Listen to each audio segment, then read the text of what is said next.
But isn't a potato a vegetable?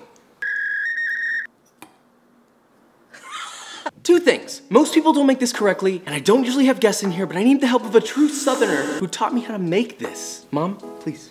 Hi. We're gonna show you.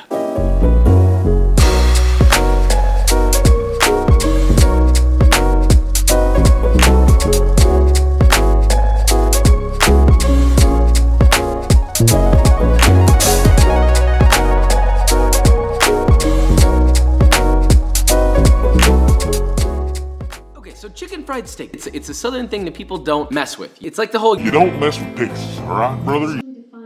Alexa, not right now. There's a tried and true method. Where did you get that from? Your grandmother. This is like a passed down thing. This is like from my grandma to my mom to me. I'm ready. So let's do this, shall we? Okay, so as per my mom's instructions, you should start with 4 tenderized cube steaks, about 1 to 1.5 pounds total. You should have your butcher do this for you. Fill an 8x8 baking dish with enough whole milk or buttermilk to cover your cube steaks, nestle them in there, and let them soak at room temperature for about 15 to 20 minutes or overnight in the refrigerator. That'll help tenderize and add a nice subtle flavor. Then you're gonna need 2 sleeves or 258 grams of saltine crackers, pretty much the only good use for these. Put those brothers in a bag, close the bag, and make sure to push the air out unless you want a nice little cracker explosion go everywhere. It's not nice. And then using a rolling pin, coarsely crush them. They should look like that. We're not looking for saltine powder, all right? Now place it into a baking dish or a shallow half hotel pan, along with a unit of measurement that my mom likes to use, which would be 3 handfuls or 255 grams of all-purpose flour, because you know how Josh loves the grams.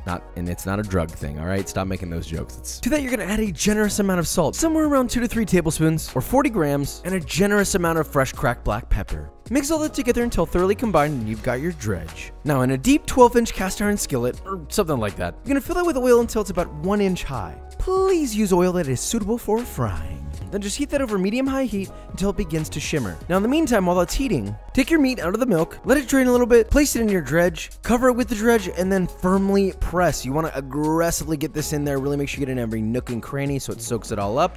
And well, that's actually it. There's no bread or anything else. I was confused too, but this is her thing and it worked. Then just rinse and repeat until all of your cube steaks are breaded and we're ready to fry. Now once that oil is nice and hot and shimmery, you're gonna carefully lower those bad boys, dropping them away from yourself into the hot oil, and these are gonna fry super fast, anywhere between 3 to 5 minutes per side or until crispy golden brown. Give them a little flip. Look at the crispy. If you let them go too long, they will get super dry. So they don't need to be medium rare, but yeah. Fry them in batches, and as they finish, place them on a baking sheet fitted with a wire rack to drip dry, and rinse and repeat with the rest. Now once all your chicken fried steak is actually chicken fried, we gotta make our cream gravy, which is a pinnacle piece. Now look, back in the day when times were tough, they might not have had the money for extra oil. So if your oil isn't burnt, you can pour out just enough to leave about half a cup behind. You can also substitute just half a cup of butter. To that half cup of oil or butter, heat that over medium heat until nice and hot. You're gonna add 2/3 of a cup or 100 grams of all-purpose flour. Give that a good mix and just mix and mix and mix. Now once that flour just starts to get brown, about 2 minutes, you're gonna stir in 1 cup or 235 milliliters of whole milk, and you're just gonna continue to heat that over medium heat, stirring continuously until it begins to thicken. Now look, it's going to keep thickening and thickening. Keep heating and thickening, adding a splash of milk here and there until it reaches this consistency. If it's too thick and gluey, add more milk. It should be nice and thick, but not so thick that you can't pour it off a spoon. Then just season that to taste with salt and pepper, and we're ready to plate up. Traditionally, this will be served with mashed potatoes. Make sure to spoon a nice little trough in there for your gravy,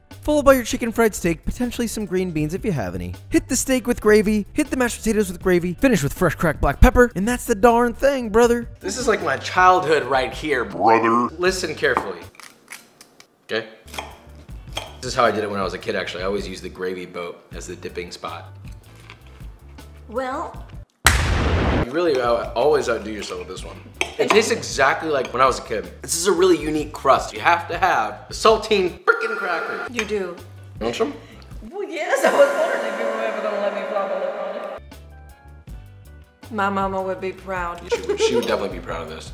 Now, of course, I think that my mom's recipe takes the cake here, but I have to do my own rendition. So you can start with a 2.5 to 3 pound boneless chuck roast. Pat that bad boy dry, season it generously with salt and pepper on both sides. Heat a 6 to 7 quart Dutch oven, 2.5 tablespoons of high heat oil over medium high heat, And sear your chuck roast on all sides until brown and crispy, about 2 to 3 minutes each side. Pull it out, add a little more oil in the pan, turn the heat down to medium, and then add 1 coarsely chopped yellow onion, 2 celery ribs, also coarsely chopped, and 1 coarsely chopped carrot. Season that with salt and pepper to taste and saute just until it begins to soften. Then you're gonna add 1 750 milliliter bottle of red wine. Bring that up to a simmer, and once it begins to simmer, you're gonna add 1 bundle of rosemary, your chuck roast back to the pan along with its juices, cover it with a lid, and place it in an oven set to 325 Fahrenheit or 160 degrees Celsius for 2 to 3 hours or until super tender. Carefully transfer that to an 8x8 baking pan. Top it with the exact same size baking pan and weigh it down with cans and place it in the refrigerator to flatten and cool. I would recommend at least 24 hours so it's totally flat and chilled. And once that's done, you can cut this into cubes or slices. I actually cut this in one big sort of like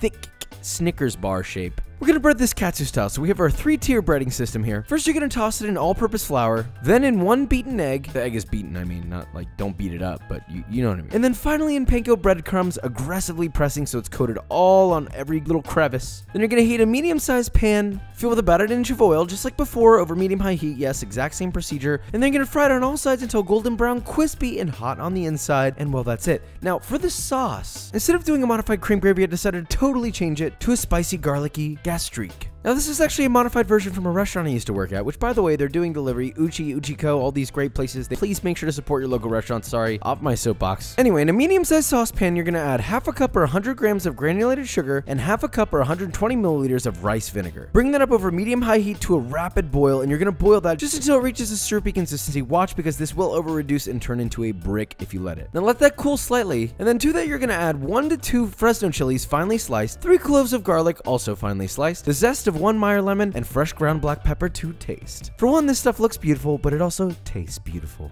And to plate this bad boy up, I did a little carrot salad, my crispy beef, and then I topped my beef with my sweet gastrique, a little bit of flaky salt, cut into it, and enjoy. I think it looks cool, but I know for a fact that it's not going to compare because it's just so different. It's carrots nice too. It's really delicious. Yeah, mom being mom. That nice crispy coating is just delightful with that tender meat. It doesn't matter, my mom won, okay? Pizza Hut may not be able to win, but my mom does, all right? But do you want to know what else my mom wins? B-roll.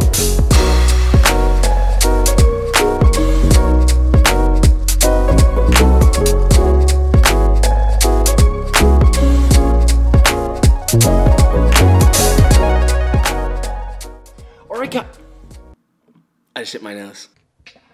Oregon. All right, guys, and that is it. Broke my nose.